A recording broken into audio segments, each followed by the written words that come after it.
దేవుని పిల్లలారా, దేవుడు అర్థం కాకపోతే జీవితం వ్యర్థమవుతుందా? ఈ టైటిల్ వినగానే చాలా మందిలో పుట్టే ఆలోచన ఏంటంటే, జీవితానికి దేవుడికి ఏంటి సంబంధం?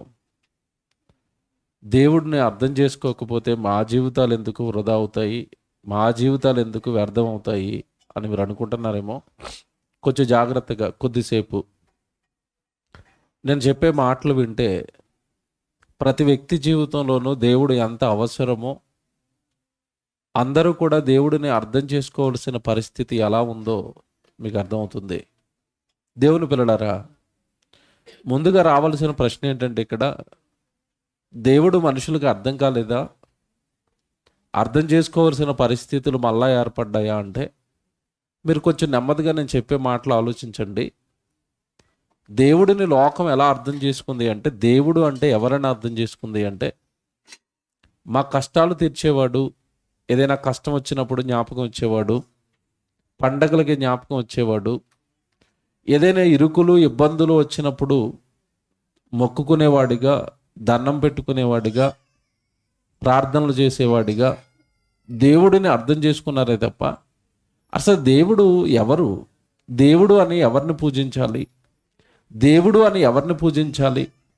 అసలు దేవుడికి మనిషికి మధ్యలో ఉన్న సంబంధం ఏంటి అని మనిషి ఆలోచించలేకపోయాడు, ఆయన్ని అర్థం చేసుకోలేకపోయాడు. బైబిల్లో తొందరగా ముగించాలి, ఆలస్యమైంది కనుక మీరు చాలా జాగ్రత్తగా నెమ్మదిగా కొన్ని విషయాలు చెప్తాను. బైబిల్లో నుండి జాగ్రత్తగా వినాలి. 100వ కీర్తన బైబిల్లో చూద్దాం. కీర్తనల గ్రంథం 100వ కీర్తన బైబిల్లో చూద్దాం. బైబిల్ లేని వాళ్ళు కొద్దిసేపే ఈ దేవుడి మాటలు మరలా మీకు ఎక్కడ వినపడవు కనుక చాలా జాగ్రత్తగా వినాలి దేవుడి మాటలు. ఓకేనా? రైట్. కీర్తనల గ్రంథం 100వ కీర్తన మీరు బైబిల్లో చూడండి. ఇప్పుడు మొదటి వచనం చదువుదాం. బైబిల్లో కీర్తనల గ్రంథం 100వ కీర్తన మొదటి వచనం. సమస్త దేశములారా యెహోవాకు ఉత్సాహధ్వని చేయుడి, సంతోషముతో యెహోవాను సేవించుడి. ఏమండి ఈ మాట ఒకసారి నా వైపు చూడండి.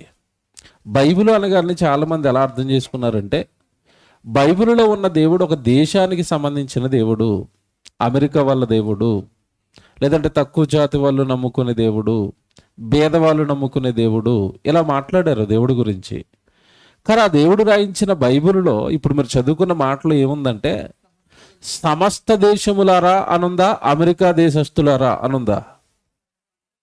సమస్త దేశములారా అన్నాడు అంటే ఇప్పుడు బైబిల్లో ఉన్న మాటలు ఎవరికి చెప్పండి? అన్ని దేశాలకు సంబంధించిన మాటలు, అన్ని దేశాలలో ఉన్నవారు వినవలసిన మాటలు. భారతదేశంలో ఉన్నవాళ్ళు, ఆస్ట్రేలియాలో ఉన్నవాళ్ళు, అమెరికాలో ఉన్నవాళ్ళు, పాకిస్తాన్లో ఉన్నవాళ్ళు, భూమి మీద నరజన్మ ఎత్తిన ప్రతి ఒక్కరూ కూడా ఈ జన్మ ఎవరైతే ఇచ్చారో ఆ దేవుడు రాయించిన మాటలు గనుక, సమస్త దేశములారా, భూమి మీద ఉన్న ప్రతి దేశంలో ఉన్న మనుషులారా నా మాట ఆలకించండి అన్నాడు దేవుడు. ఇంతకీ ఆయన మాట ఆలకిస్తే ఆయన ఏం చెప్తాడు మనతో? సమస్త దేశములారా యెహోవాకు ఉత్సాహధ్వని చేయుడి, సంతోషముతో యెహోవాను సేవించండి, పూజించండి, యెహోవాను పూజించండి. సమస్త దేశాలు, అన్ని దేశాలు కూడా ఆయన్నే పూజించాలి. ఆయనే దేవుడు. ఎందుకు ఆయన మాత్రమే దేవుడు అంటే ఇప్పుడు చెప్తాడు. 2వ వచనానికి వెళ్ళేసరికి కొంచెం జాగ్రత్తగా వినండి. ఉత్సాహగానము చేయుచు ఆయన సన్నిధికి రండి, యెహోవాయే దేవుడని తెలుసుకొనుడి. యెహోవాయే దేవుడని తెలుసుకొనుడి అని బైబిల్లో ఉంటుంది తప్ప యెహోవా కూడా దేవుడని తెలుసుకోనండి అని ఉండదు. యెహోవాయే దేవుడు. ఈ సృష్టిని కలిగించింది ఒకే దేవుడు. ఈ సృష్టిలో ఉన్న సమస్త దేశాలను కలిగించింది ఒకే దేవుడు. ఆ సమస్త దేశాలలో ఉన్న ప్రతి మనిషికి జన్మనిచ్చింది, తల్లి గర్భంలో అవయవాలు కట్టింది ఒకే దేవుడు. అందుకే బైబిల్ మీరు చేతుల్లో ఉన్న బైబిల్ చదువుతున్నప్పుడు ఆదికాండం మొదటి వచనం ఏమని ప్రారంభమవుతుందంటే, ఆది యందు దేవుడు భూమి ఆకాశములను చూసారా, మనం ఉంటున్న ఈ భూమి పైన కనబడుతున్న నేల ఎవరు చేశారో, ఎవరు ఈ సృష్టిని కలిగించారో సృష్టికర్త రాయించిన పుస్తకం ఇది. ఆకాశాన్ని భూమిని చేసిన దేవుడు రాయించిన పుస్తకం. అందులోకి వెళ్ళేసరికి ఇప్పుడు మనుషుల గురించి మాట్లాడతాడు. మనుషుల గురించి మాట్లాడుతూ అంటున్నాడు, యెహోవాయే దేవుడని మీరు తెలుసుకోనండి, ఆయనే మనలను పుట్టించెను. ఆ పదం చూసారు ఎలాగుందో బైబిల్లో? ఆయనే మనలను పుట్టించెను, ఆయనే మనలను పుట్టించెను. ఈ విశ్వాన్ని కట్టిన దేవుడు, ఆకాశాన్ని నేలను చేసిన దేవుడు ఈ భూమి మీద ఉన్న మనుషులను పుట్టిస్తున్నాడు. ఆయనే, బైబిల్ అలాగ ఉంటుందండి, ఆయనే అని ఉంటది. ఆయన కూడా దేవుడు, ఆయన కూడా మనుషులను పుట్టిస్తున్నాడు అని ఉండదు బైబిల్లో. ఆయనే దేవుడు, ఆయనే మనుషులను పుట్టిస్తున్నాడు. Very good. ఇప్పుడు నాకు ఒక మాట చెప్తాను, జాగ్రత్తగా వినండి. నేను చెప్పేది రైటో కాదో విజ్ఞతతో కాస్త ఏమండి మన బుద్ధి బలాన్ని ఉపయోగించి నేను చెప్పే మాట ఆలోచించండి. సమస్త దేశములారా, దేశంలో ఉన్న ప్రజలారా నా మాట వినండి అన్నాడు బైబిల్లో దేవుడు. ఇప్పుడు ఈరోజు భూమి మీద ఉన్న చాలా మంది ఆలోచనలు ఏంటంటే దేవుడి విషయంలో, ఒక్కొక్క దేశానికి ఒక్కొక్క దేవుడు ఉంటాడు. మన భారతదేశానికి సంబంధించిన దేవుడు ఉంటాడు, అమెరికాకు ఒక దేవుడు ఉంటాడు, పాకిస్తాన్కు దేవుడు ఉంటాడు, ఆస్ట్రేలియాకు దేవుడు ఉంటాడు, ఆఫ్రికా ఖండాల్లో ఉన్న దేశాలకు దేవుడు ఉంటాడు. దేశానికో దేవుడు అన్నట్టుగా వెడగొట్టుకున్నారు, రాష్ట్రానికి ఒక దేవుడు అన్నట్టుగా వెడగొట్టుకున్నారు. ఇంకా గ్రామాల్లోకి వచ్చేసరికి ఈ గ్రామానికో దేవుడు, ఆ గ్రామానికో దేవుడు అని దేవుడిని మనుషులు వెడగొట్టేశారు. కానీ దేవుడు, ఇదిగో నేను ఒక్కడనే దేవుడును, నేనే సృష్టిని కలిగించాను, నేనే భూమి మీద ఉన్న మనుషులను కలిగించాను అన్నాడు. దీనికి ఆధారం ఏంటి? ఇప్పుడు బాగా ఆలోచించాలి మీరు. మేము ఎందుకు నమ్మాలండి బైబిల్లో మాటలు? ఒకే దేవుడు అని మేము ఎందుకు నమ్మాలి? ఆయనే భూమి మీద ఉన్న సమస్త మానవులకు జన్మనిస్తున్నాడు అని మేమెందుకు నమ్మాలి? ఈ ప్రశ్న రావాలి మనందరికీ. ఎందుకంటే బైబిల్లో ఉన్న మాటలు అలాగ ఉన్నాయి, గుడ్డిగా నమ్మేయండి అని చెప్పే వాళ్ళం కాదు మేము. ఆలోచింప చేస్తాం దేవుడి మాటను. మీరు విజ్ఞతతో బుద్ధి బలంతో ఆలోచిస్తే నిజమే కదా అని వాస్తవాలు మీ కళ్ళ ముందుకు వస్తాయి. Very good. ఇప్పుడు ఒకే దేవుడు భూమి మీద ఉన్న మనుషులందరికీ జన్మనిస్తున్నాడు అని మనం ఎలా కనిపెడతాం అంటే, మీకు మాట అడుగుతాను. ఈరోజు జన్మదినం జరుపుకుంటుంది కదండి పాప, ఇక్కడ ఉంటుంది, ఉందా ఇక్కడమ్మా?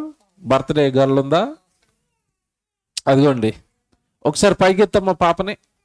ఏమన్నా పాపం చూడండి, కనబడుతుందా? అర్థించేయండి అమ్మా. పాపకి ఎన్ని చేతులు ఉన్నాయి చెప్పండి? 4 చేతులా 3 చేతులా? చేతులు ఎన్ని ఉన్నాయి? 2 ఉన్నాయా? మీకెన్ని చేతులు ఉన్నాయి? మీకెన్ని చేతులు ఉన్నాయి? 2 చేతులు ఉన్నాయి. అమెరికాలో ఇలాంటి పాప ఇదే సంవత్సరం అయి పుట్టినరోజు జరుపుకుంటూ ఉంటుంది. ఆ పిల్లకి ఎన్ని చేతులు ఉంటాయి? 2 ఉంటాయా? ఆఫ్రికా ఖండానికి వెళ్ళిపోయి ఆఫ్రికా దేశంలో ఉన్న పాపకి ఎన్ని చేతులు ఉంటాయి? అందరికీ 2 ఎందుకు ఉంటున్నాయి నాకు చెప్పాలి. పోనీ మీకు అర్థం అవ్వలేదేమో. నోట్లో పళ్ళు ఉంటాయి కదా, ఎన్ని ఉంటాయి? నాకు 32 ఉన్నాయి. అమెరికా వాడికి ఎన్ని ఉంటాయి? ఎందుకు 32 ఉంటున్నాయి? ఏమంటే ఆలోచించండి. నాకు కళ్ళు ఎన్ని ఉన్నాయి? 2. పాప కళ్ళు ఎన్ని ఉన్నాయి? 2. అమెరికా వాడి కళ్ళు ఎన్ని ఉంటాయి? 2. పాకిస్తాన్ వాడి కళ్ళు ఎన్ని ఉంటాయి? 2. ఎందుకు 2 ఉంటున్నాయి? మీకు అర్థం అవ్వాలి నెమ్మదిగా ఆలోచిస్తే. అందరికీ అవయవాలు ఒకేలా ఎందుకు ఉంటున్నాయో తెలుసా? అందరినీ కలిగించిన దేవుడు ఒక్కడే. ఇదే ఆ ప్రూఫ్, ఇదే ఆధారం. ఎంత బాగుంది. ఇప్పుడు కొట్టండి చెప్పట్లేదు దేవుడికి. అంటే అందరినీ కలిగించిన దేవుడు ఒకడేనా? ఒక్క దేవుడేనండి. అందుకే బైబిల్ ఎంత బాగుంది చూసారా? బైబిల్ నిజమైన దైవ గ్రంథం. ఇవే ఆధారాలు. అందుకే మీరు చదువుకున్న మాటలో 2వ వచనానికి వెళ్ళేసరికి ఏమన్నాడు? మొదటి వచనంలో సమస్త దేశములారా మీరు యెహోవాకు ఉత్సాహధ్వని చెయ్యండి. అన్ని దేశాలలో ఉన్న వారులారా యెహోవాకు ఉత్సాహధ్వని చెయ్యండి. ఆయనే దేవుడు, ఆయనే పుట్టించాడు, ఆయనే తల్లి గర్భంలో అవయవాలు కడుతున్నాడు. అందరికీ అవయవాలు ఒకేలా ఇచ్చాడు. ఒకే దేవుడు, ఒకే తండ్రి, ఒకే సృష్టికర్త. దేవుడు అనే ఆయన ఒక్క ఆయనే. ఈ లోకానికి విషయం అర్థమైందా? మీరు చెప్పండి. ఒక దేవుడు అన్న విషయం అర్థమైందా? లేదండి. మీ దేవుడు మీకు, మా దేవుడు మాకు. మీ కులం మీది, మా కులం మాది. మీ ప్రాంతం మీది, మా ప్రాంతం మాది. ఇదేంటండి ఇది? పోని మీరు విడిపోయారు, దేవుణ్ణి కూడా ఏం చేశారు తెలుసా? మేము విడిపోయాం, మా కులం మాది, మీ కులం మీది కనుక మా కులానికో దేవుడు, మీ కులానికో దేవుడు. ఎలాగ మీరు ఎలా పెట్టేసుకుంటారు ఆయన్ని? అలా ఎలా పెట్టేసుకుంటామండి? దేశానికో దేవుడిని ఎలా పెట్టేసుకుంటారు? గ్రామానికో దేవుడిని ఎలా పెట్టేసుకుంటారు? మనుషులను కలిగించిన దేవుడు ఒక్కడే, ఆయనే మనలను పుట్టించెను. ఇప్పుడు చదవండి 3వ వచనం, ఎంత బాగుంటుందండి. బైబిల్ ముద్దొస్తుందండి. బైబిల్లో ఉన్న మాటలు అర్థమైతే బైబిల్ విడిచిపెట్టాలనిపించదు. బైబిల్లో ఉన్న మాటలు అర్థమవుతుంటే ఎప్పుడు బైబిలే చదవాలనిపిస్తుంది. బైబిల్ దగ్గరికి వస్తేనండి మీకు తెలియని చాలా సంగతులు తెలిసిపోతాయండి. ఈ జన్మకు సంబంధించి కానివ్వండి, సృష్టికి సంబంధించి కానివ్వండి, మనుషులకు సంబంధించి కానివ్వండి, జన్మకు సంబంధించి కానివ్వండి, మరణానికి సంబంధించి కానివ్వండి, మీకు ఏ విషయం కావాలి అన్నా బైబిల్ చెప్పినంత స్పష్టంగా గొప్పగా మీకు ఏ పుస్తకం చెప్పదండి.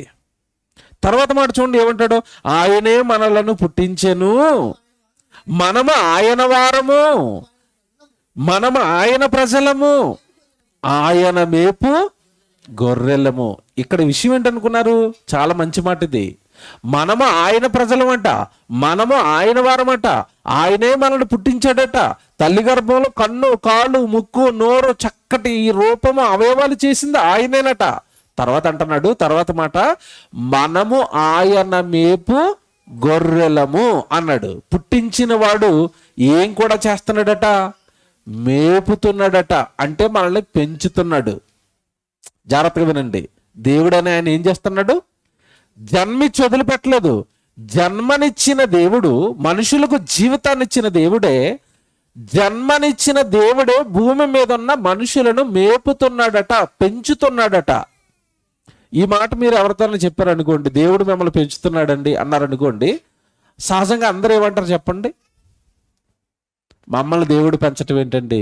మా రెక్కల కష్టంతో మేము బ్రతుకుతున్నాం, మేము కూలి పనికి వెళ్తున్నాం, డబ్బులు తెచ్చుకుంటున్నాం, దాంతో బియ్యం కొనుక్కుంటున్నాం, దాంతో పప్పులు కొనుక్కుంటున్నాం, ఆదివారం చికెన్ తెచ్చుకుంటున్నాం.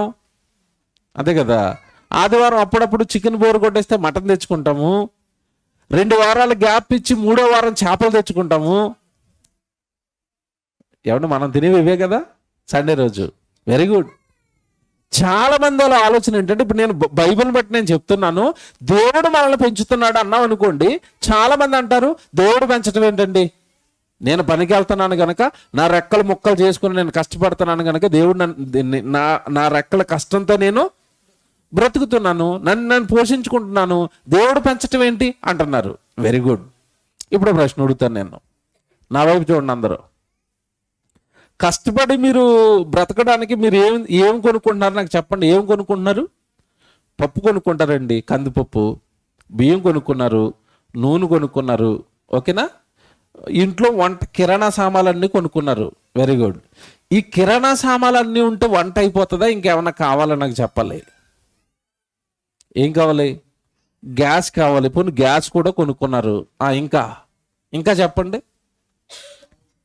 నీళ్లు కావాలి వంట చేయాలంటే, బియ్యం కడుక్కోవడానికి, బియ్యంలో నీళ్ళు వేయడానికి నీళ్లు కావాలి. నీళ్ళు ఎవరు కొనుక్కుంటున్నారు? చేయొద్దండి. నీళ్ళు ఎవరు కొనుక్కుంటున్నారు? ఫ్రీగా కుళాయిలోంచి వస్తున్నాయి కదా. నీళ్లు ఒకవేళ కొనుక్కోవాలి అంటే నూనె బాటిల్, ఇప్పుడు లీటర్ నూనె బాటిల్ 180 150 ఉన్నట్టుగా లీటర్ నీళ్ళు కూడా 150 అనుకోండి. పరిస్థితి ఏంటి చెప్పండి మంది?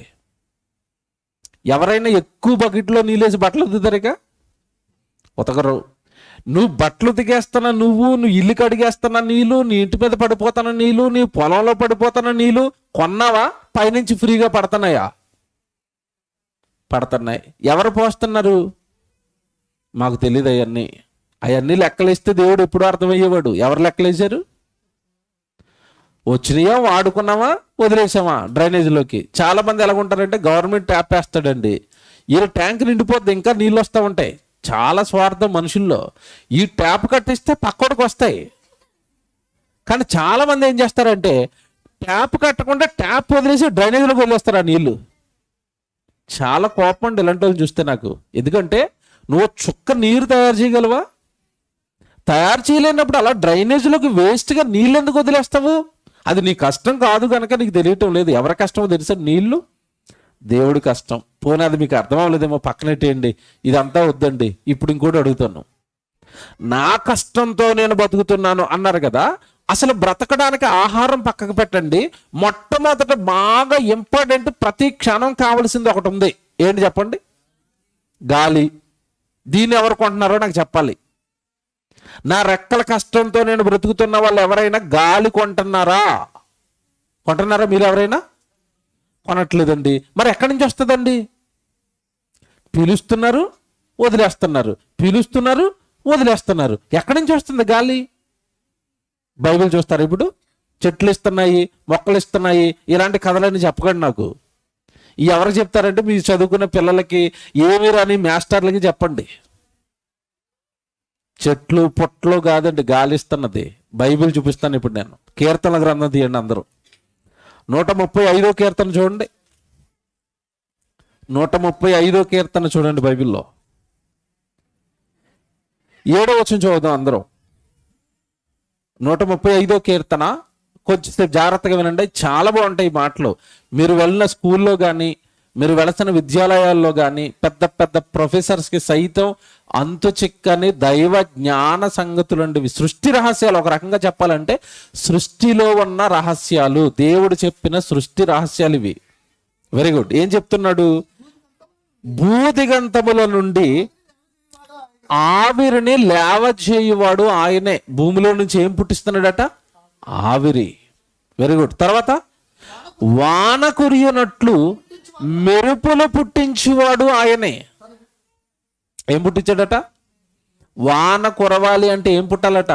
మెరుపు. వర్షాకాలంలో మెరుపు వచ్చింది. ఎందుకు వస్తుంది ఎవరికైనా తెలుసా? ఎవరికి తెలియదు, వెలిగింది అనుకుంటున్నారు అంతే. ఆ మెరుపు ఏంటంటే ఎలక్ట్రికల్ షాక్. అది దేవుడు సముద్రంలో ఉన్న నీళ్లన్నిటినీ ఆవిరిగా ఎక్కచేసి వాటిని మేఘాలలో నింపి నీళ్లను మూటకట్టి, ఆ మూటకట్టిన నీళ్లు వికారాబాద్ మీదకి పెట్టుకుని ఇలా పెడతాడు రెడీగా. ఆ మూటలో ఉన్న నీళ్ళన్నీ, ఆ మూట పగిలిపోయి ఆ నీళ్ళన్నీ కింద పడాలంటే దానికి ఏదో చిన్న షాక్ తగలాలి. ఆ షాకే మెరుపు. ఆ మెరుపు ఎందుకోసమట? వాన కురియునట్లు మెరుపు పుట్టించువాడు ఆయనే. అంటే వాన కురవాలంటే ఏం పుట్టాలి? మెరుపు. ఎవరైనా ఏమన్నా మెరుపుని చూసారా? ఎప్పుడైనా మెరుపుని చూసారా? ఒకవేళ మెరుపు కానీ ఉరుముగా ఎక్కడైనా పడ్డదని కూడా కిందంతా ఏమైపోద్ది చెప్పండి? కాలిపోయి మసైపోద్ది, బొగ్గైపోతాడు కింద మనిషి మీద పడితే. హెవీ పవర్ అండి అది, హెవీ ఎలక్ట్రికల్ షాక్ అది. ఆ షాక్ ఇస్తేనే కానీ ఆ మేఘం కరిగిపోయి వర్షంగా మన ఇంటి ముందు ఆ నీళ్లను పోయటం లేదు. అంటే నీకు వర్షాన్ని నీ ఇంటి ముందు పోయడానికి ఈ వ్యవస్థనంతా నడిపిస్తున్నది ఎవరు చెప్పండి ఇప్పుడు? దేవుడు. ఇక్కడ వరకు బాగుంటుంది. తర్వాత మాట చూడండి, నిజంగా ఆశ్చర్యం అండి. తర్వాత మాట, తన నిధులలో నుండి గాలిని ఆయన బయలు వల్ల చేయును. చూసారా ఏం పంపిస్తున్నాడట? తన నిధులలో నుండి ఆయన మనకి ఏం పంపిస్తున్నాడట? గాలిని బయలు వెళ్ళ చేయును. అంటే ఈరోజు ఈ సృష్టిలో ఉన్న గాలంతా కూడా ఎక్కడి నుంచి వచ్చింది? ఇప్పుడు దేవుని ధన నిధిలో నుండి వచ్చింది. ఆయన దగ్గర చాలా చాలా పెద్ద పెద్ద నిధులు ఉన్నాయి. గాలికి ఒక నిధి ఉంది, వడగండ్లకు ఒక నిధి ఉంది, సొదొమ గొమొర్రా పట్టణాల మీద వేసిన అగ్నిగంధకాలకు ఒక నిధి ఉంది దేవుడి దగ్గర. అలాగే నోవహు గారి జల ప్రళయంలో భూమి మీద వేయడానికి ఏం వేశాడు చెప్పండి? ఆకాశపు తూములు విప్పాడు. అవన్నీ దేవుడి దగ్గర ఉన్న నిధులు. ఆ నిధులలో నుండి భూమి మీద మనుషుల దగ్గరికి ఏం పంపిస్తున్నాడట? గాలిని పంపించాడండి. అంటే ఇప్పుడు గాలిని పంపించి, వర్షాన్ని పంపించి, నేలను పండించి, ఇదంతా జరిగించి మనల్ని పెంచుతున్నది ఎవరు చెప్పండి? ఇప్పుడు మనము ఆయన మేపు గొర్రెలము. ఆయన పెంచడం లేదా? ఇందాక అన్నారు కదా ఎవరో నా రెక్కల కష్టమని. మీరు గాలి ఎంత పెట్టుకొనుకుంటున్నారు నాకు చెప్పండి ఇప్పుడు. నిజంగా దేవుడు ఎంత మంచోడో తెలుసండి. ఒకరోజు అన్నం లేకపోయినా బ్రతుకుతామండి. ఓ రోజు గాలి లేకపోతే, పోనీ రోజొద్దు, ఓ 10 నిమిషాలు గాలి ఆపేసాడు అనుకోండి, దేవుడు బతుకుతాడండి మనిషి? దేవుడు లేకుండా నువ్వు ఒక్క క్షణం కూడా భూమి మీద బ్రతకలేవు. ఎందుకంటే ఒక్క క్షణం నీకు ముక్కులోనికి గాలి వెళ్ళకపోయినా అప్పుడే నువ్వేమైపోతావు? నువ్వు కింద పడిపోతావు. తర్వాత రోజు నీ ఫోటోకి దండడిపోద్ది, కనబడవేక భూమి మీద. ఇంకా చెప్పనా దేవుడు ఎంత మంచోడో? దేవుడు ఎంత మంచోడో చెప్పనండి. ఇప్పుడు నీళ్లు తాగాలనుకోండి, నీళ్లు ఎక్కడ పడితే అక్కడ వెళ్ళి తెచ్చుకోవాలి. ఇదిగో మాకు బాటిల్ ఇట్టారండి, బాటిల్ ఎట్టకపోతే నాకు నీళ్ళు లేవు. ఇప్పుడు ఏమండి, అన్నం కావాలనుకోండి, సాయంత్రం మనకి ఇప్పుడు ప్రేయర్ అయిపోయిన తర్వాత అందరికి భోజనాలు పెడతారు. భోజనాలు ఒక చోట పెడతారు, అక్కడికి వెళ్ళి భోజనం చేయాలా. నీళ్ళు ఎక్కడికి పెడితే అక్కడికి వెళ్ళి నీళ్ళు తాగాల. ఇప్పుడు జాగ్రత్తగా వినండి, దేవుడు ప్రకృతిలో కూడా గాలి ఒక చోట పెట్టేసి నువ్వు అక్కడికి వెళ్ళి పీల్చుకోరా అన్నాడు అనుకోండి, మన పరిస్థితి ఏంటి చెప్పండి? మీకు అర్థమైందా లేదా? గాలి వికారాబాద్లో అడవిలో పెట్టేసి ఎవరికి గాలి కావాలో అక్కడికి వెళ్ళి పీల్చుకుని రండి అన్నాడు అనుకోండి, ఇంకా పని చేసుకోవడానికి ఉంటుందా మనకి? ఎందుకంటే నిత్యావసరం కదా ఇది, ఎప్పుడు వెళుతూ వస్తూ ఉండాలి, వెళుతూ వేస్తూ ఉండాలి. నీళ్ళేముంది, 2 గంటలకు ఒకసారి తాగినా నడుస్తుంది ఇంజిను. గాలి లేకపోతే ఇంజిన్ నడుస్తుందా? నడవదు. అలాంటి గాలి ఒక చోట పెట్టేసి నీ ముక్కు అక్కడ పెట్టాడు అనుకోండి దేవుడు, మనిషి బ్రతుకుతాడు భూమి మీద. దేవుడు ఎంత మంచోడు అంటేనండి, నీ ముక్కు ఎక్కడ ఉంటే అక్కడికే గాలిని రప్పించాడు. గాలి దగ్గరికి నీ ముక్కు ఎట్టాల్సిన పని లేదు. నీ ముక్కు ఎక్కడ ఉంటే అక్కడికి ఏమొస్తుంది? గాలి వస్తుంది. ఇక్కడ కూర్చున్నారు, ఇప్పుడు గాలి వచ్చిందా? వచ్చింది. ఇంటికి వెళ్ళిపోయారు అనుకోండి, అక్కడ గాలి వస్తుందా? వస్తుంది. ఇప్పుడు మీరు రాత్రి ప్రార్థన అయిపోయిన తర్వాత బస్సు ఎక్కిసారనుకోండి, బస్సులోకి గాలి వస్తుందా? వస్తుంది. శీతాకాలం అందరు రాత్రి పడుకునేటప్పుడు ఎలా పడుకుంటారు చెప్పండి? మొత్తం కింద నుంచి పై వరకు మొత్తం దుప్పట కప్పేసి అలా పడుకుంటున్నా. ఈడు దుప్పట కప్పేశాడు, నేను లోపలికి రానని గాలి రావట్లేదు అనుకోండి, తెల్లారిసరికి బట్ట మించి కింద దిగుతాడా? సరే దేవుడు ఎంత మంచోడో. నాకు తెలియదు నా కొడుకు ముక్కు ఎక్కడ ఉంటే నువ్వు అక్కడికి దూరిపోవాలన్నాడు గాలితో. అందుకే మీరు ఎక్కడికి వెళ్ళినా మీ వెనకాల ఏమొస్తుంది? ఎవరు చేశారు చెప్పండి, నిజంగా ఆలోచించండి, మనసు పెట్టి ఆలోచించండి. ఎవరు చేశారండి ఇదంతా? ఎవరు అమర్చారండి ఇదంతా? ఈ వ్యవస్థను ఎవరు అమర్చారండి? దేనికది ఎలాగొచ్చేస్తుందండి? మీ ఇంట్లో ఫ్రిడ్జ్ ఉంటుంది, దానికి అదే వచ్చేసిందా? కొనుక్కున్నారా? కొనుక్కున్నారు. మీ ఇంట్లో టీవీ ఉంది, దానికి అదే వచ్చిందా? కొనుక్కున్నారా? కొనుక్కున్నారు కదండి. మరి గాలి, నీరు, ఆహారం, సూర్యుడు, భూమి ఇవన్నీ ఎలా వచ్చేస్తాయి? వాటికవి వచ్చినవి కాదండి. దేవుడే మనుషులను ప్రేమించి వీటన్నిటినీ పెట్టాడు. ప్రేమైన దేవుని పిల్లారా, ఇప్పుడు చదువుదాం కీర్తనల గ్రంథం 100వ అధ్యాయము 3వ వచనం చదవండి ఒకసారి, ఎంత బాగుందో. కీర్తనల గ్రంథం 100వ అధ్యాయము 3వ వచనం మళ్ళీ చదువుదాం అండి. ఇప్పుడు మీకు అర్థమైపోయింది ఏమని తెలుసుకోవాలట? యెహోవాయే దేవుడని.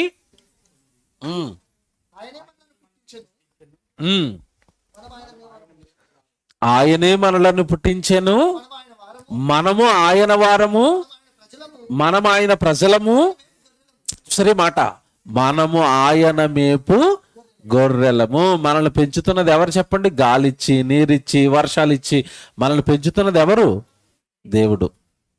ఒక మాట చూపించిన ద్వితీయోపదేశకాండం, ఆయనే పెంచుతున్నాడని డైరెక్ట్గా ఒక మాట రాశాడండి. ద్వితీయోపదేశకాండం 6వ అధ్యాయం చూడండి అందరూ, దయచేసి కొద్దిసేపు దేవుడి మాటలకు అంతరాయం కలిగించకండి.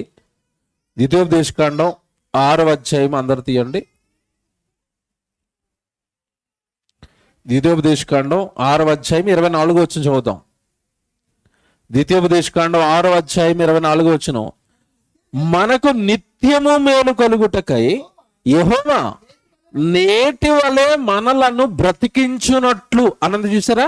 యెహోవా నేటి వలె మనలను బ్రతికించునట్లు. నేడు మనం బ్రతుకున్నామంటే ఎవరు బ్రతికించారట? దేవుడు బ్రతికించాడు, యెహోవా బ్రతికించాడు. ఒకవేళ నీకు నీవుగా, ఇందాక అన్నావు కదా డైలాగు, ఏం డైలాగు?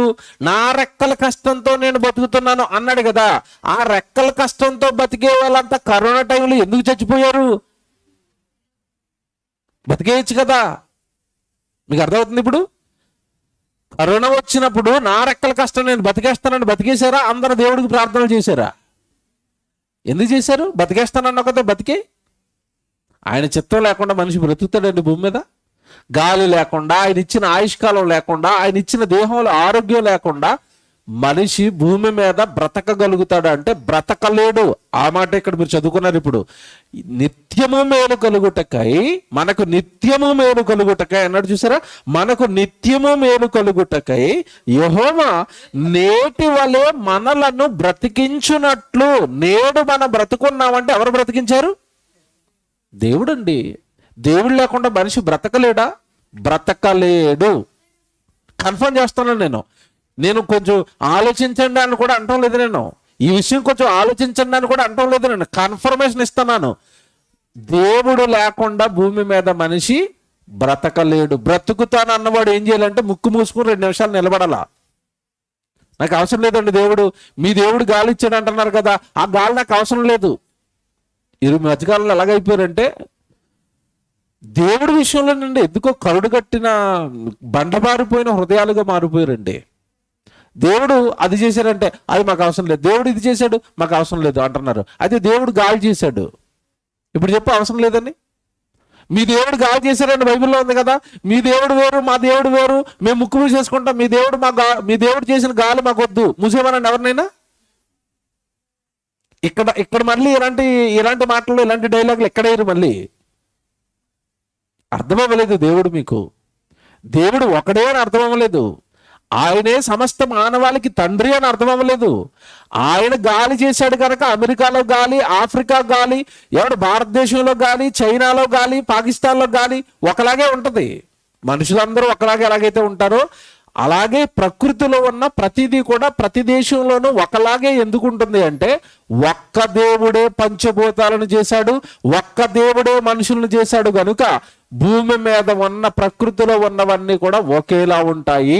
చెప్పలేదు దేవుడి గురించి మనకి ఎవరు ఇంత వివరంగా విషయాన్ని మనకి దేవుడి గురించి చెప్పకపోవటం వలన ఈ విషయాలన్నీ మనకు అర్థం కాకుండా ఉండిపోయాయి. ప్రేమైన దేవుని పిల్లలారా, ఈ రాత్రి ఒక మాట చూపిస్తాను నేను. దేవుడు ఈ మనుషులు కావాలి అని ప్రకృతిని కట్టిన దేవుడు అండి. ఎప్పుడు కావాలనుకున్నాడు పిల్లలుగా మనలందరినీ అంటే జగత్తు పునాది వేయబడక మునిపే, ఈ సృష్టిని కట్టక మునిపే పిల్లలు కావాలని కోరుకున్న తండ్రి ఈ సృష్టినంతా కట్టి ఈ సృష్టిలో మొట్టమొదటి మానవుడైన ఆదామును పెట్టి ఆదాము ద్వారా ఈ భూమి మీద ఉన్న సమస్త మానవాళిని రప్పించాడు. ఒకే తండ్రి పిల్లలండి. భూమి మీద ఉన్న మనుషులందరూ కూడా ఒకే తండ్రి నుండి వచ్చారు. అందుకే బైబిల్లో ఒక మాట ఉంటుంది, జీవము కలిగిన ప్రతి వానికి తల్లి అవ్వా అని బైబిల్లో ఉంటుంది. ఏమన్నా మీ బైబిల్లో అలాగే మీరు రాసుకుంటారండి అని అనకండి. ఎందుకంటే ఈ మధ్యకాలంలో శాస్త్రం ఏం చెప్పిందంటే, మీరు జాగ్రత్తగా వినండి, ఓ మాట చెప్తాను ఇక్కడ. ఒకప్పుడు శాస్త్రం ఏం చెప్పింది అంటే భూమి మీద మనుషులు ఎలాగయ్యా పుట్టారు అంటే కోతి నుండి మనుషులు వచ్చారని చెప్పారు. మీకు తెలుసు కదా, మీ పిల్లలు కూడా మీకు అదే చెప్పుంటారు. ఒకప్పుడు చెప్పారు ఇది ఏమని, మనుషులు ఎలా వచ్చారట, కోతి నుండి వచ్చారని. ఇప్పుడు మీ పిల్లల్ని అడగండి, ఓరే నీ పుస్తకంలో ఏముందిరా అని ఇప్పుడు చదువుకున్న పిల్లల్ని అడగండి. ఇప్పుడు ఏం చేసిందో తెలుసండి గవర్నమెంట్ లేటెస్ట్గా, కోతి నుండి మనుషులు వచ్చారన్న చార్లెస్ డార్విన్ సిద్ధాంతాన్ని పుస్తకాల్లో నుండి తీసేసింది. ఎందుకు తీసేశారయ్యా అని అడిగితే ఇప్పుడు ఏమంటున్నారు తెలుసండి, మేం చెప్పిన సిద్ధాంతం తప్పు, కోతి నుండి మనిషి వచ్చాడన్న సిద్ధాంతం తప్పు. మరి ఏదయ్యా రైట్ అంటే ఏం చెప్తున్నాడు తెలుసండి, మనుషులందరిలోనూ కూడా మైటోకాండ్రియల్ డిఎన్ఏ ఉంటుంది.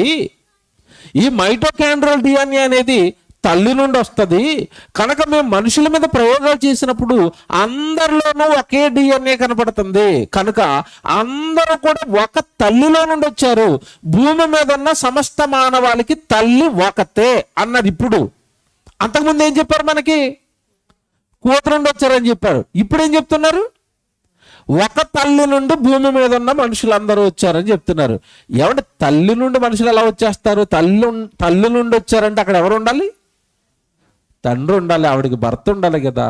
అంటే నెమ్మదిగా శాస్త్రం ఎక్కడికి వచ్చాగింది అంటే జీవము కలిగిన ప్రతి వానికి తల్లి హవ్వ నుండే మీరు అందరూ వచ్చారని చెప్పింది బైబిల్.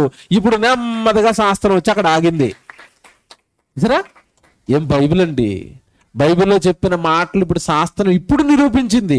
బైబిల్లో ఎప్పుడు రాయబడ్డాయి అవి అంటే నెమ్మదిగా ఇప్పుడు ఎక్కడి వరకు వచ్చి ఆగారంటే తల్లి వరకు వచ్చి ఆగారు. ఇంకొక 20 సంవత్సరాలు 30 సంవత్సరాలు 100 సంవత్సరాలు ప్రయోగాలు చేసి అప్పుడేమంటారంటే ఇప్పుడు పుస్తకాల్లో రాసింది మళ్ళీ కొట్టేయండి అంటారు. ఒరే మళ్ళీ కొట్టేసి ఏం రాయాలి, మేము కోతి నుండి వచ్చారని చెప్పాం, అది తప్పైపోయింది. తర్వాత ఇప్పుడు తల్లి నుండి వచ్చారని చెప్పాం కదా, అది కొంతవరకు నిజమే. ఆ తల్లికి పక్కన ఎవరున్నారు, తండ్రి ఉన్నాడు అంటారు. దానికోసం ప్రయోగాలు 100 సంవత్సరాలు ఎందుకురా, 100 రూపాయలు ఎట్టు బైబిల్ కొనుక్కోరా, అందులో ఉంటది. బైబిల్లో 100-150 రూపాయలు పెట్టి బైబిల్ కొనుక్కుంటే మనిషి ఎలా వచ్చాడో, ఎవరి నుండి వచ్చాడో, ఎప్పుడు వచ్చాడో, భూమి మీద మొట్టమొదటి మనిషి భూమి మీద ఏ ప్రాంతం నుండి ప్రారంభమయ్యాడో ఈ వివరాలు, జన్మకు సంబంధించిన ఈ వివరాలన్నీ కూడా దేవుడు బైబిల్లో స్పష్టంగా రాయించాడు.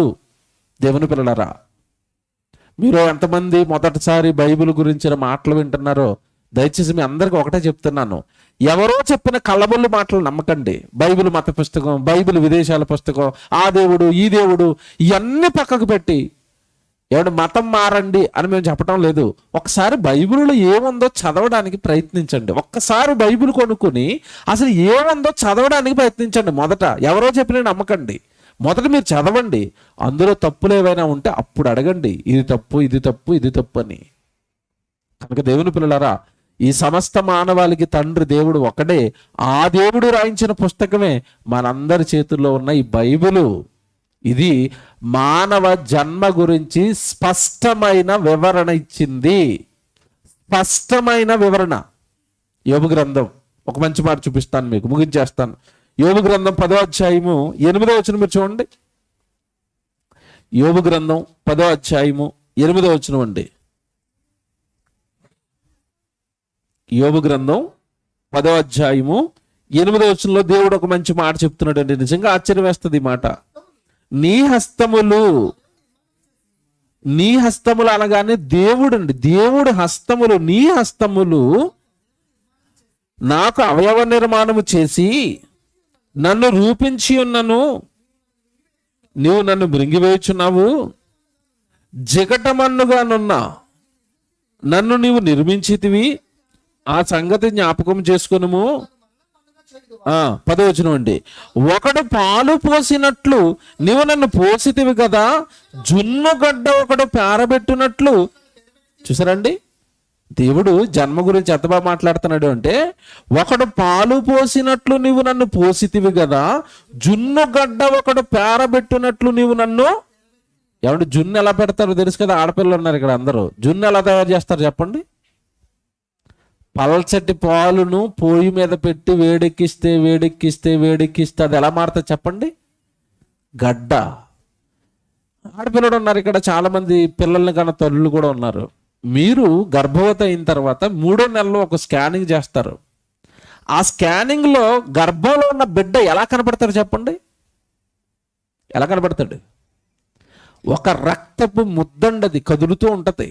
రక్తపు ముద్ద, రౌండ్గా రక్తపు ముద్ద.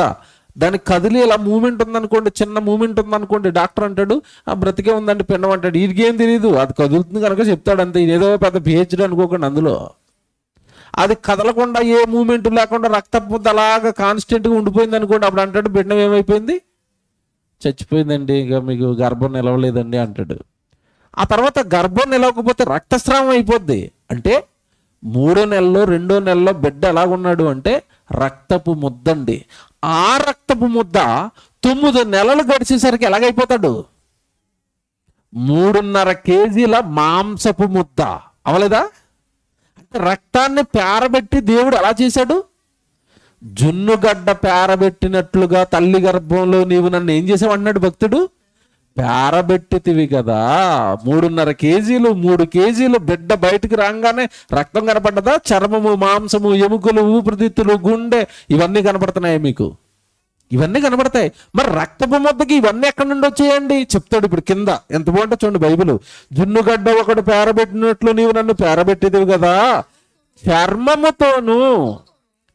జాగ్రత్త వినండి, ఏంటంటే ఇక్కడ చర్మముతోను మాంసముతోను నీవు నన్ను కప్పేశావు. చర్మం వేరు మాంసం వేరా?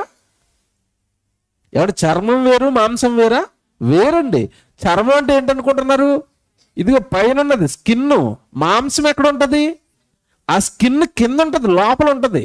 మీకు ఇది అర్థం అవ్వాలంటే మీరు కోడి మాంసం తెచ్చుకున్నప్పుడు చికెన్ షాప్ ఆయన దగ్గరికి వెళ్తే ఆయన మిమ్మల్ని ఏమడుగుతాడంటే స్కిన్ లెస్సా అంటాడు. అంటే అర్థం ఏంటి? తోలు కావాలా, తోలు తీసేసింది కావాలా అని. పై తోలు పీకేస్తే లోపల ఏం కనబడుతుంది? మాంసం. ఆ మాంసం ఏ కలర్లో ఉంటుంది తెలుసండి? మీరు ఎప్పుడైనా రోడ్డు మీద మీకు యాక్సిడెంట్ అయినప్పుడు ఈ పై చర్మం కొట్టుకుపోయింది అనుకోండి, లోపల మాంసం ఎలా కనపడుతుంది? ఎర్రగా. ఒకవేళ దేవుడు పైన చర్మాన్ని కప్పకపోతేనండి మన పిల్లోడిని మనం చూడలేం. ఎందుకు ఎలాగుంటాడు? ఎర్రగా రక్తపు ముద్దలా కనపడుతున్నాడు అనుకోండి. ఏ తల్లైనా రారా బాబు ముద్దు కూడా ఇలా భుజాన్ని వేసుకుంటుందా? ఎర్రగా రక్తపు ముద్దలా కనపడుతుంటే అప్పుడు దేవుడు ఏం చేశాడంటే ఈ మాంసం వేస్తే భయపడతారేమోనని పైన వేసాడు, మళ్ళీ చర్మం వేసేసి ఆ రక్తం కనపడకుండా, ఎరుపు రంగు కనపడకుండా పైన స్కిన్. దీనికి మళ్ళీ స్కిన్ టోన్ అంటే చర్మానికి రంగు. నాదొక చర్మం అండి.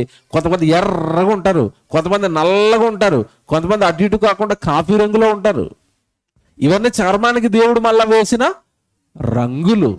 ఇదంతా జీవితం అండి. ఇదంతా ఎవరు చెప్పరండి, బైబిల్లో ఉన్నాయి ఇవన్నీ. ఆ మాట చదవండి ఎంత బాగుందో. చర్మముతోనూ మాంసముతోనూ నీవు నన్ను కప్పితివి, ఎముకలతోనూ నరములతోనూ నీవు నన్ను సంధించితివి, జీవమును అనుగ్రహించి నా ఎడల కృప చూపించితివి, నీ సంరక్షణ చేత నా ఆత్మను కాపాడుతున్నావు. జాగ్రత్తగా వినండి, మనిషి అనగానే దేహం ఒకటే కాదు, మళ్ళా లోపలే ఉండాలి ఆత్మ. ఈ రెండు కలిస్తే మనిషి అండి. ఆత్మ వెళ్ళిపోతే అవయవాలు పనిచేయవిక, నోరు పనిచేయదు, కాళ్ళు పనిచేయవు, కళ్ళు పనిచేయదు.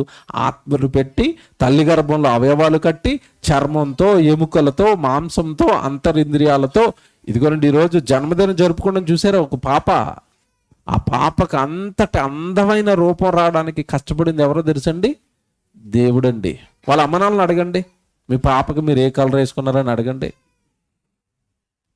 ఒకవేళ పాప కలర్ వేసుకునే ఛాన్స్ వీళ్ళకి ఉందనుకోండి, వీళ్ళు ఏ కలర్ వేస్తారు చెప్పండి? ఐశ్వర్యరాయ్ కలర్ వేసేవారు, అంతే కదా. మన ఇంటికి ఏ కలర్ వేసుకోవడానికైనా మనకి ఇష్టం. అప్పుడు పెయింట్ షాప్కి వెళ్ళి ఎరుపు రంగు అంటాం. పిల్లోడి దగ్గరికి వెళ్ళి డాక్టర్ గారు మా ఊడు ఎరుపు రంగుతో పుట్టాలి అనండి. డాక్టర్ గారు ఏమైనా తెస్తారా మీ ఎరుపు రంగు? నాకు నలుపు అంటే చాలా ఇష్టం అండి, మా ఊడు బాగా నల్లగా పుట్టాలి కోరుకోండి. పుడతారా? పుట్టరండి. అంటే అర్థం ఏంటి? జీవితానికి, జన్మకు సంబంధించి, జీవితంలో ఏమంటే వచ్చే ఈ అవయవాలకు సంబంధించి ఇష్టం అంతా కూడా ఎవరిది చెప్పండి? ఎవరు తయారు చేస్తున్నారు అవి? దేవుడు. Made in India, made in Japan, made in China. విన్నారా? మీ ఇంట్లోకి ఫ్రిడ్జ్ వచ్చింది అనుకోండి, వెనకాల చూడండి, ఫ్రిడ్జ్ వెనకాల ఏముంటుందో. Made in Japan. Samsung TV వచ్చిందా, వెనకాల చూడండి ఏమని ఉంటుందో, మేడ్ ఇన్ జపాన్. మనిషి మీద ఏమని రాయాలి చెప్పండి? ఒకవేళ మనిషి మీద రాస్తే ఏమని రాయాలి? మేడ్ ఇన్ జపానా? Made by god. అంటే ప్రతి ఒక్కడి దేహం వెనకాల నడ్డి మీద ఏమని రాయాలంటే వీడిని దేవుడు చేశాడు. ఇదే పెద్ద సువార్త అవుతుంది అప్పుడు. Made by God. అందరికి స్టిక్కర్లు వేసి వదిలేస్తే బాగున్నాయి అనిపించిందండి, దేవుడు ఈ టీవీకి ఈడేసుకున్నట్టుగా. ఒరే నాదిరా పీస్ అని దేవుడు వెనకాల నడ్డి మీద ముద్రలేసి పంపించేస్తే తల్లి గర్భంలో నేనే చేశాను. విచిత్రం. ఇప్పుడు ఒక ఆశ్చర్యం చెప్తాను నేను. అందరూ వేసిన ముద్రలాగే దేవుడు కూడా నీకు నాకు ఒక ముద్ర వేసాడు, తెలుసలేదు మీకు? ఆయన ఊరుకోటేటి, మీరే ముద్రలు వేసుకుంటే ఆయన ఎందుకు ఊరుకుంటాడు? ఆయన వేసాడు. ఆ ముద్ర ఎక్కడ వేసాడు అంటే అందరిలా కనబడే ముద్ర కాదు అది. కనబడాలంటే కొంచెం ఇంకేసుకోవాలి చేతి మీద బాగా ఇంకేసుకుని ఒక్కసారి ఇలా తెల్ల పేపర్ మీద ఇలా కొట్టండి, ఏం పడతాయి అక్కడ? ఏ ముద్రలు అవి? వేలు ముద్రలా, దేవుని ముద్రలా? దేవుడి ముద్రది. అందరికీ ఉంటాయండి. ఆ ముద్ర ఎవరైనా చెరుపుతాడేమో ట్రై చేయమనండి. నా వేలు ముద్రను చెరిపేసుకుంటాను, ట్రై చేయమనండి. చేయలేడండి. నాకు ముద్ర ఉంటుంది, మీకు ముద్ర ఉంటుంది. భూమి మీద ఉన్న మనుషులందరికీ దేవుడు ముద్రలు వేశాడు, అవే వేలు ముద్రలు. ఆ ముద్రలు మనకి ఏం చెప్తాయంటే నేను నిన్ను చేశాను, తల్లి గర్భంలో నీకు దేహాన్ని ఇచ్చింది నేను. ప్రేమ దేవుని పిల్లలారా, బైబిల్ అనగానే మతం అని మత రంగు బైబిల్కు పులిమి అందరి బుర్రల్లోనూ మత పిచ్చిని రేపండి. నిజంగా అందవలసిన దైవజ్ఞానాన్ని అంతా ఈ మానవ జాతికి అందరూ కూడా చేశారు చాలామంది. దయచేసి నేను చెప్పిన ఈరోజు ప్రసంగమని మీరు అందరూ ఒక్కసారి ఆ పాతదంతా పక్కకు తీసి బైబిల్లో ఇలాంటి మాటలు కూడా ఉంటాయా ఒకసారి బైబిల్ను చదవండి, ఒకసారి బైబిల్ ప్రసంగాలు వినండి. దేవుడేంటో, మానవ జన్మ ఏంటో, ఈ మానవ జన్మ గురించి దేవుడు ఎంత గొప్ప మాటలు మాట్లాడాడు తెలుసండి. ఒక మాట చూపించి ముగించేస్తానండి. దేవుడు ఎంత మంచోడు చెప్పాలి కదా. విలాపవాక్యాలు 1వ అధ్యాయం 16వ వచనం. భూమి మీద ఉన్న మనుషులండి, మీ అమ్మ నాన్నలైనా మీ గురించి ఏడుస్తారో లేదో తెలీదు, మీ అమ్మ నాన్నలైనా మీ గురించి బాధపడతారో లేదో తెలీదు, మీ ఫ్రెండ్స్ బాధపడతారో లేదో తెలీదు, మీ విషయమై దేవుడు బాధపడుతున్నాడు. బైబిల్ ఆయన బాధ కూడా చూపిస్తున్నాడు. కన్నాడు కదండి, తల్లి గర్భంలో దేహాలు కట్టాడు కదండి. ఆయన ఏమంటున్నాడు? విలాపవాక్యాలు 1వ అధ్యాయం 16వ వచనం చూడండి జాగ్రత్తగా, ముగించేస్తాను ఇక. విలాపవాక్యాలు 1వ అధ్యాయం 16వ వచనం. వీటిని బట్టి నేను ఏడ్చుచున్నాను, నా కంట నీరు వలుకుచున్నది, నా ప్రాణమును తెప్పరిల్ల చేసి నన్ను వాదార్చవలసిన నా పిల్లలు నాకు దూరస్తులైపోయారు. ఇదిగో దేవుడికి మనిషి దూరం అయిపోయాడండి. మతం అంటున్నాడు, బైబిల్ మత పుస్తకం అన్నాడు, నా గురించి జ్ఞానం నేర్చుకోవలసిన వాడు జన్మేంటో స్పష్టంగా రాయించిన బైబిల్ను చదవడానికి నా పిల్లలు నాకు దూరస్తులైపోయారు. ఇక్కడ జాగ్రత్తగా వినండి. ఎప్పుడైతే తండ్రి నుండి పిల్లలు వేరైపోయారో, ఎప్పుడైతే దేవుడి నుంచి మనుషులు దూరంగా జరిగిపోయారో, వెంటనే ఏం జరిగిందో చెప్తున్నాడు అక్కడ. నా పిల్లలు నాకు దూరస్తులైరి, శత్రువులు ప్రబలిపోయారు, నా పిల్లలు నాశనమైపోయిరి. ఇది అండర్లైన్ చేసుకోండి, చివరిలో అంటున్న మాట దేవుడు బైబిల్లో పలుకుతున్న మాట అండి. నా పిల్లలు ఏమైపోయారట? నా పిల్లలు నాశనం అయిపోయారు, నా పిల్లలు నాశనం అయిపోయారు, నా పిల్లలు నాశనం అయిపోయారు. ఎవరు ఇంతకీ దేవుడి పిల్లలు ఎవరండి? మనమే. భూమి మీద ఉన్న 800 కోట్ల మంది దేవుని పిల్లలండి. ఈ దేవుని పిల్లలందరూ కూడా ఏమైపోయారట? నాశనం అయ్యారా? అదేనండి నేను టైటిల్ పెట్టాను, దేవుడు అర్థం కాకపోతే జీవితం ఏమవుతుంది? వ్యర్థమైపోతుంది. భూమి మీద ఉన్న చాలా మంది జీవితాలు ఇప్పటికే నాశనం అయిపోయాయండి. త్రాగుబోతులుగా, తిరుగుబోతులుగా, వ్యభిచారులుగా, ఏమంటే అక్రమ సంబంధాలు, ఇంట్లో భార్యను ఉండగా మరొకరి వైపు వెళ్ళేవారుగా, ఇంట్లో భర్త ఉండగా మరొకరితో వెళ్ళేవారిగా, అక్రమ సంబంధాలు, వ్యభిచారాలు, ఏమంటే దొంగతనాలు, దోపిడీలు, నరహత్యలు, త్రాగుబోతులు. ఏమంటే ఈరోజు సమాజాన్ని చూస్తుంటే పసిగి పిల్లవాడుగా గర్భంలో నుంచి పుట్టినప్పుడు ఎంత గొప్పగా పుట్టాడో, ఎంత అందంగా పుట్టాడో, ఏమీ తెలియని కల్మషం లేని వాడిగా ఎంత గొప్పగా పుట్టాడో అంత సర్వనాశనం అయ్యాడు ఈరోజు మనిషి. చూడటం లేదు మీరు? న్యూస్ పడుతుంటే మీకు అన్ని వార్తలు ఏంటి చెప్పండి? హత్యలు, దొంగతనాలు, నేరాలు మీరు చూడటం లేదు వార్తల్లో? ఈ మధ్యకాలంలో వార్తలు అన్నీ అవే కదండి. అంటే భూమి మీద ఉన్న మనుషులు ఏమైపోయారట? నాశనం అయ్యారు. పాపాత్ముడుగా మిగిలిపోయాడు. దేవుడు కలలు కన్ని తల్లి గర్భంలో దేహాన్ని కట్టి భూమి మీదకి పంపిస్తే వచ్చిన వాడు పాడైపోతే బైబిల్లో ఉన్న దేవుడు ఏడ్చుచున్నాడట, బాధపడుతున్నాడట. నా పిల్లలు ఏమైపోయారు? నాశనం అయిపోయారు. దేవుని పిల్లలు ఒకటే, ఈ రాత్రి వినండి. పుట్టించిన దేవుడు ఉన్నాడు, పెంచుతున్న దేవుడు ఉన్నాడు, తల్లి గర్భంలో అవయవాలు కట్టిన దేవుడు ఉన్నాడు. ఆయన నాకు బ్రతుకునిచ్చాడు, యథార్థమైన బ్రతుకునిచ్చాడు, పవిత్రమైన బ్రతుకునిచ్చాడు. ఎప్పుడైతే ఈ విషయాలన్నీ మనిషికి అర్థం కాలేదో అప్పుడు ఆటోమేటిక్గా మనిషి జీవితం ఈ పాపాల బారిన పడుతుంది. మేము త్రాగుబోతుల విందుల్లోకి మేము వెళ్ళమండి. మేము వ్యభిచారాలు చేయటం లేదు, మేము దొంగతనాలు చేయటం లేదు.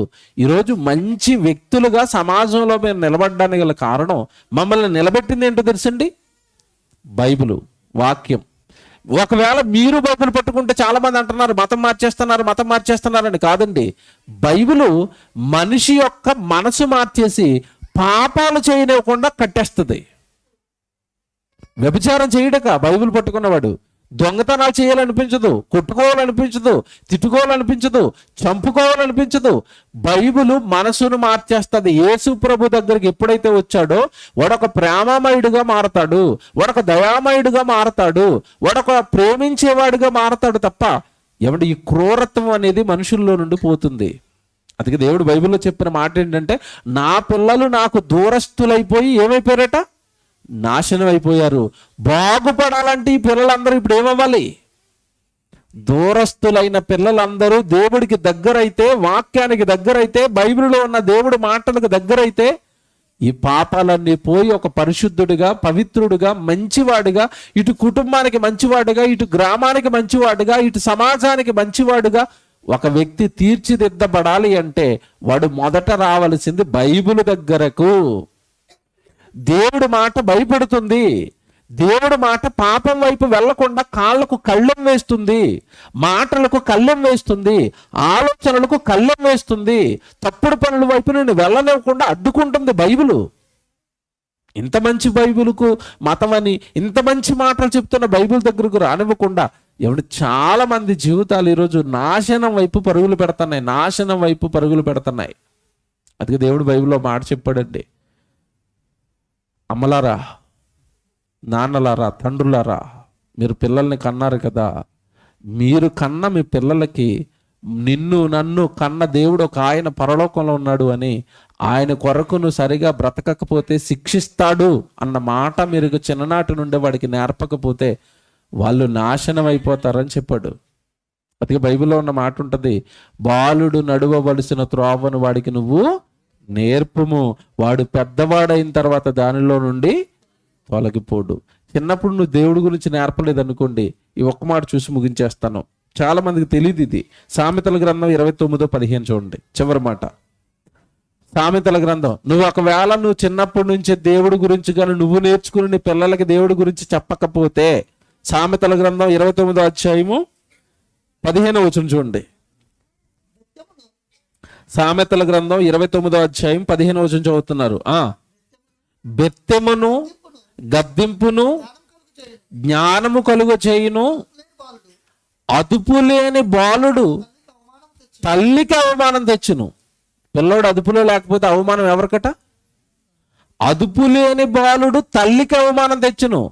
ఏమండి, కొడుకు త్రాగుపోతే అనుకోండి, ముందు తిట్టేది ఎవరిని చెప్పండి? సమాజం. వాడు తాగేసి రోడ్ల మీద అందరినీ డిస్టర్బెన్స్ చేస్తున్నాడు అనుకోండి, రోడ్డు మీద అందరిని బూతులు తిడుతున్నాడు అనుకోండి, మొదట ఎవరి గురించి అడుగుతారు చెప్పండి? వీళ్ళు ఎవడు కొడుకండి, ఎవరండి ఇలా పెంచారు, ఇలా కానీ రోడ్ల మీద వదిలేశారు ఏంటండి అడుగుతారు? అడగరండి. అంటే ఎవరికి తెస్తున్నాడు అవమానం ముందు? త్రాగుపోతూ.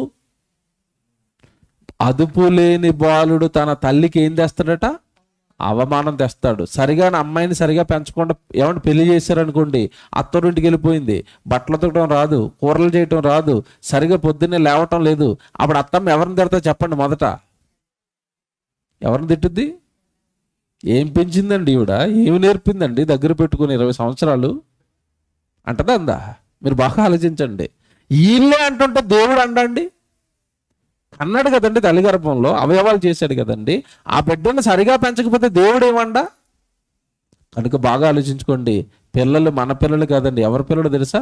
గర్భఫలము యెహోవా ఇచ్చు బహుమానం. ఆయన పిల్లల్ని మన పిల్లలుగా మన చేతుల్లో పెట్టి, ఆయనకి చిన్నప్పటి నుంచే దేవుడు ఆయన ఉన్నాడని నేర్పి, ఆయన మరలా దేవుడి కోసం నిలబెడతామని మనకి పిల్లల్ని ఇస్తున్నాడు దేవుడు. ఒకవేళ నువ్వు అలా పెంచకపోతే ముందు దేవుడికి కాదు అవమానం, ఎవరికి తెస్తాడట?